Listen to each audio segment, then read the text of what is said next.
महोदय मैं पुनः स्पीच कहना चाहूंगा। महोदय 30 सेकंड 45 सेकंड का समय चाहूंगा। आदरणीय परम श्रद्धेय, सीजीएल का मामला अभी भी गर्म है। यदि सरकार को लग रहा है वो सच्चे हैं तो सांच को आंच क्या करा लीजिए जांच, सांच को आंच क्या करा लीजिए जांच। और अब तब तक बहाना दीजिएगा कि ये विपक्ष की साजिश है।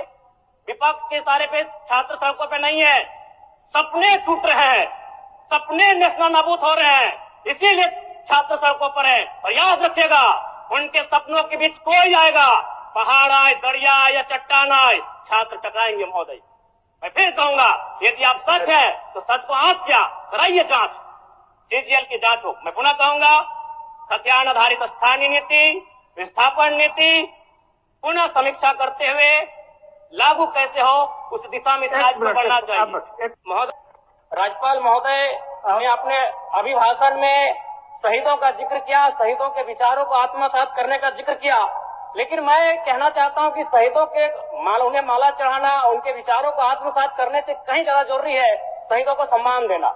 मैं एक झारखंड, चूंकि माननीय मुख्यमंत्री भी झारखंड आंदोलनकारी के सुपुत्र, आज वो मुख्यमंत्री हैं, मैं भी एक झारखंड आंदोलनकारी का बेटा हूं, आज मैं विधायक के रूप में आपके बीच हूं, लेकिन आज असंख्य झारखंड आंदोलनकारी के परिवार है जो आज छत बिछत हो चुका है। इसलिए मैं चाहता हूं जिस प्रकार एसटी आरक्षण, ओबीसी आरक्षण और एससी आरक्षण, ईडब्ल्यूएस आरक्षण के साथ झारखंड आंदोलन की लड़ाई लड़ने वाले आंदोलनकारियों के परिवार को, आश्रित को 5% आरक्षण की व्यवस्था की जाए, ये मैं सदन से मांग करता हूं।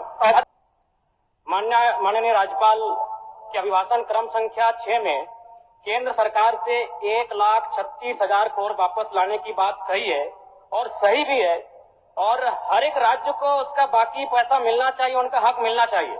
लेकिन अध्यक्ष महोदय, मैं आपके माध्यम से सरकार से पूछना चाहता हूं कि राज्य के सभी बैंकों ने मिलकर 2019 से 2024 तक 5,55,018 करोड़ रुपए दूसरे राज्यों को भुगतान करने का कार्य किया है।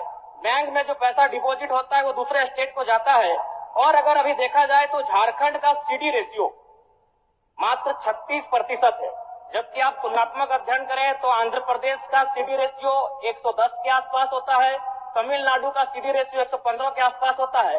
अगर, और सबसे महत्वपूर्ण बात कि बैंकर समिति के अध्यक्ष माननीय मुख्यमंत्री होते हैं, अगर इस पैसे को हम लोग बचा के अपने राज्य में ले आते हैं तो लोन के माध्यम से यहाँ के युवा, यहाँ के महिलाओं को अगर निर्गत कराते हैं तो बहुत बड़ी समस्याओं का निदान होगा। इसलिए मैं चाहता हूं कि सत्ता का ध्यान इस ओर आकृष्ट हो।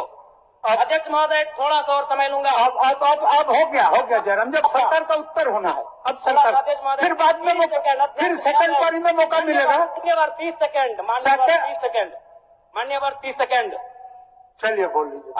राज्यपाल महोदय के अभिभाषण में इको टूरिज्म डेवलपमेंट कॉर्पोरेशन निर्माण की बात कही है, जो कि सराहनीय है, और मैं चाहता हूं मेरे क्षेत्र में एक पारासात में पुत्रीगढ़ी आता है और डेलिया डैम आता है, उनका उस दिशा में भी डेवलपमेंट करने की दिशा में आगे बढ़ा जाए। और सबसे महत्वपूर्ण बात जो झारखंड के नाम में छुपा है, झाड़ और खंड, झाड़ यानी जंगल, खंड यानी जमीन भूभाग, एक बहुत बढ़िया संबोधन अभिभाषण रहा महोदय, जिसमें उन्होंने जीएम लैंड की जो रसीद 2017 में रोकी गई थी उसकी रसीद पुनः काटी जाएगी। लेकिन मैं साथ ही साथ यह भी चाहता हूं, क्योंकि झारखंड में जितने भी उद्योग स्थापित हैं, चाहे वो रांची का एचईसी हो, दिल्ली का हिंडाल्को हो, सरकार का उत्तर माननीय मुख्यमंत्री, यदि 20-25 वर्षों के बाद उन उद्योगों की जमीन खाली पड़ी है, मुख्यमंत्री को वापस कराई जाए, मैं आपसे ये मांग करता हूँ। धन्यवाद।